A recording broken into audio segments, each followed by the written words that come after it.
Hello, everyone, and welcome to this week's edition of Credential Chats from AACRAO.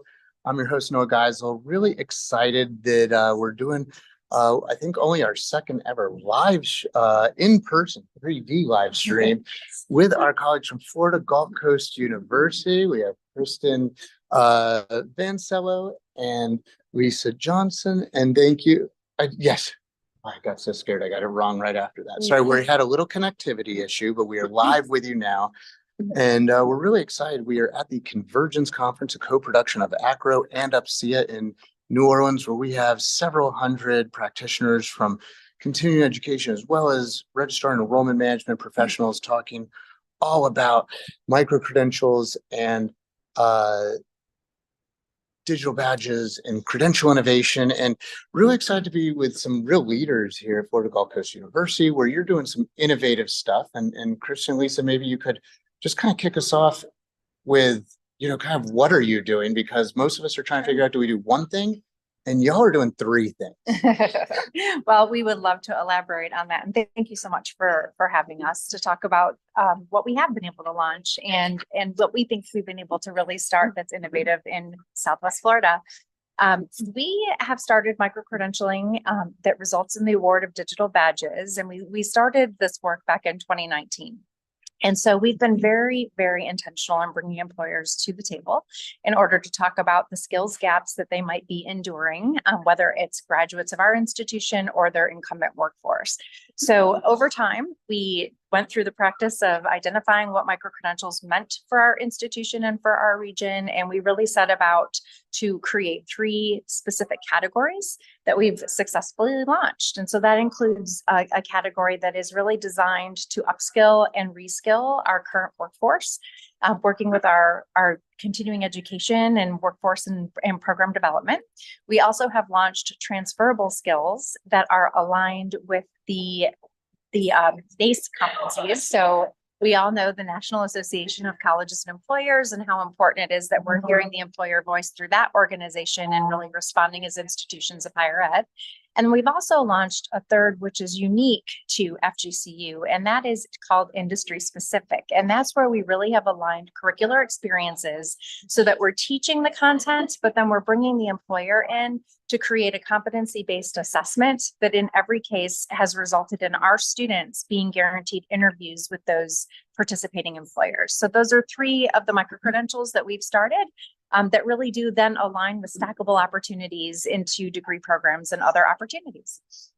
And thanks for that quick overview. And so just for that went very fast and furious. So I heard that there's these industry-specific, industry-aligned micro-credentials. Yep. I'm hearing that there's the continuing ed and professional and continuing opportunities, as well as that skills mastery credentials. They're credentialing the transferable skills. You got it. And, that really takes me to the opening keynote that we just had just right before this at this giant conference, where the keynote had a quote that really stuck with me of no learning is wasted. That's right. And that really tracks to me to what y'all are doing at Florida Gulf Coast University of there's learning. It can't be wasted. We need to notice it, name it, and credential it. And I think that for people who are watching this, like, how did you get to that place of saying we're doing almost all things for all people, and like we're okay with that? Well, I'll share that, back in even before we started the micro-credentials and the award of digital badges, we really took a deeper dive into how we could best support the adult learner. We knew back then that the statistic was more like 38 million adults in our communities and throughout the country had some college, but no credential beyond high school. And so we really dove deeper into that and ended up being the recipient of a regional Lumina Foundation Talent Hub grant to help us dive even deeper. And that's when my wonderful colleague, Dr. Lisa Johnson, our Chief Enrollment Officer at the university, really came on board to say, we've got to do something that's more transparent for the students. We need to honor learning that occurs outside of a traditional classroom. And we need to find a way to make that transparent for our students to show the world. Yeah, and what we did is we put a cross-campus group together that included faculty, staff, and we looked at all the barriers that adult students face. And we slowly started to work to remove barriers. and try to make Florida Gulf Coast University be a welcoming environment for all types of learners. And so that was the initial start. And one of the things that we're working on now that I think is very, very exciting, when you're at this conference, I know for me, I think of how progressive all the thinkers are that are here. Right now, those folks who are in higher education that are very dependent on traditional age students know that there's a tremendous dip in the number of high school graduates. And every single state, the numbers of high school graduates are declining. There's only 2 states in the country, North Dakota and Florida, which are the only 2 states that are not declining. And if you can imagine, all those recruiters from all the other states are coming to those 2 states to recruit. And so we know, we heard it again today. I thought it was 40 million. I think they said 43 million adults are out there with some college courses and no credential. We know that there's a whole lot of need out there. And so what we're working on at Florida Gulf Coast University is trying to institutionalize all of these operations. So we currently use Slate for the traditional high school students coming to the university, for graduate students, for transfer students. Why not for all of these micro-credentials, these degrees, whether it's non-credit or credit bearing? We want them all to be in the same place with all the other applications. And so we're working on that right now. We also would like to have transcripts that reflect these learning experiences, and they're validated, that come from records and registration, and would be able to be sent to employers, to graduate schools, anything the learner thinks is appropriate to have them sent. So we want all of these things in one place, and we don't want to have this work be done in a bubble. We also know that if everything is in one database like Slate, then you can go after learners for other things after they do one. Yeah. What do we stack say? those The credentials. power of and. and. So, Okay, so we that's actually what have we say. trademarked that at Yes. FGCU, but the power of and, because we do know that the great majority of learners in higher ed today are still coming for that traditional credential. They're coming for an associate's, a bachelor's, a graduate level degree. But the and is what these micro-credentials represent for us. They live outside of those traditional pathways, and they do stack from one pathway to the other, so that we recognize that the learning does happen. It happens at a different time and a different place for a lot of our students. And we're going to validate that along the way to that next degree, that next credential.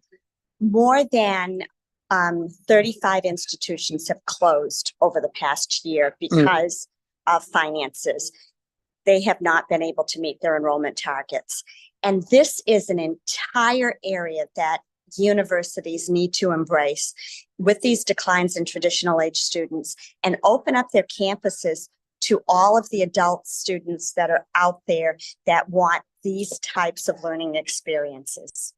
And, Dr. Johnson, and something you said that really, I think, probably resonates with, the registrar type people, that people are stewards of records. Yes. It was almost, I don't know if you're playing buzzword bingo in my head with me right now, but I heard you talking about transparency.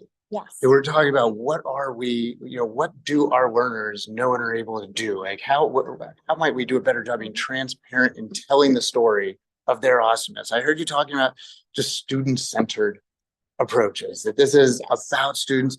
And I heard you talking about thank you, Chris. I heard you talking about what's next, that's something that we're really noticing as a pattern in these conversations we've been having on Credential Chats is, we create these credentials, we issue them, and then there's a full life of what next, that they're actually using and operationalizing these. So what's fun right now, we have a presentation that's coming up in the next session, and it's all about blurring the lines. That's our title, because it is about, all right, if a student's coming for one credential, how do we let it just organically become part of that next one? And how do we go the opposite direction with credit for prior learning and really validating some of that learning that could really spearhead them on a different trajectory?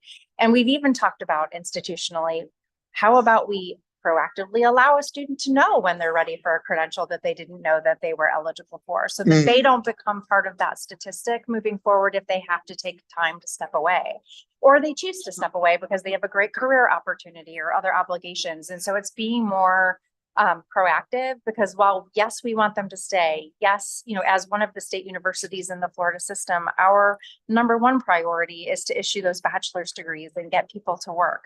But what if they're not? We don't want them to become part of that credential. So if we can give them a different credential along the way that's validated and valued and acknowledged at the state and federal level, then we're doing a better job. And to have different modes of delivery. Some people want to get out of the house and come in person for a class. Others want to do it online. We have to have various modes of delivery so that we are the right mode for the right person at the right time. And so that's what we're trying to do as well. And I can tell you that it's I wouldn't say trying. I'd say we're actually starting to do yeah. Bam. But when I say trying, meaning that we haven't completely finalized it. We brought our registrar with us to the conference. Yay. And, yay. And, you know, he's going to a lot of really good sessions. We want to get him excited about all this work, because that's an office that has to validate credentials. And this is where we want to see these credentials with the more traditional bachelor's, master's transcripts. Well, I think it would be pretty hard for anybody listening to you two to not get excited. Yeah, I think we do have time for one more kind of thing that I'd like to ask you all about. You know, you talked at the beginning about this ecosystem of who you brought together from across campus. Yeah. And then I also hear you using the word proactive, that it's not just learners using their credentials, but actually that there's metadata that we can operationalize. And I'm hearing that with the ecosystem within the university, Right. that we have enrollment. Right. I'm hearing probably student success. I'm hearing, like, could you talk a little bit about who of these stakeholders you imagine in Florida Gulf Coast being able to proactively use this ecosystem you're building? You know, again, it goes back to this great keynote that we just heard, because it was the convergence of an employer, a higher ed institution, and a third party provider of experiences for upskilling and reskilling. And honestly, these things cannot be independent of one another. You know, we were one of the fortunate recipients of the Good Jobs Challenge grant 2 years ago through the EDA, but it was a convergence at the federal level, right? Of the Department of Ed, the Department of Commerce, the Department of Labor. We have to be talking to each other. And so, you know, if we don't have employers talking to us about what skills they want their staff to have and need, we're not effectively building that talent pipeline between the university and our employers' needs. At the same time, we heard them, don't forget the learner. The learner is always central to what we do. And so every time we're putting together a credential, we want to make sure that it's going to meet their timelines, their abilities, the modality component, and really just push the envelope so that we are able to serve those different constituents. But it starts at the top.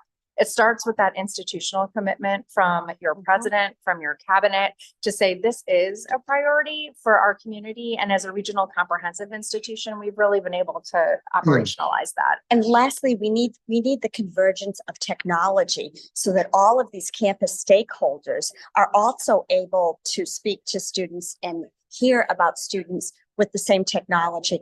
And, you know, I'm not a Slate salesperson, but I want to say with Slate, you can put different applications for different audiences. You can create different communication streams per audience and put them all in, and you can share information about students, which is what Kristen just said about exciting them about the next. The next technologies are changing so much. And how many times have we heard the statistics or the statements about how many degrees don't exist or jobs don't exist for the students that we're going to be serving in the coming years. And we don't even know what the jobs are to know how to build programming around it. So we want to be able to continue to offer the upskilling, and your alumni on any level should know that they can come back to the institution and continue to look to us for those solutions. Kristen and Lisa, thank you so much for joining us. This was definitely I'm not joking. She said we got to get people excited. You spend a few minutes with these two ladies, you will get excited. Thank you so much for joining us on this week's Thank you. Credential Chat. Thank you for inviting us. And thank you for joining us, whether it's watching live or on the replay. We appreciate you and hope you have a badge-worthy week, everybody. Thanks so much. Thank you. Bye-bye. Bye.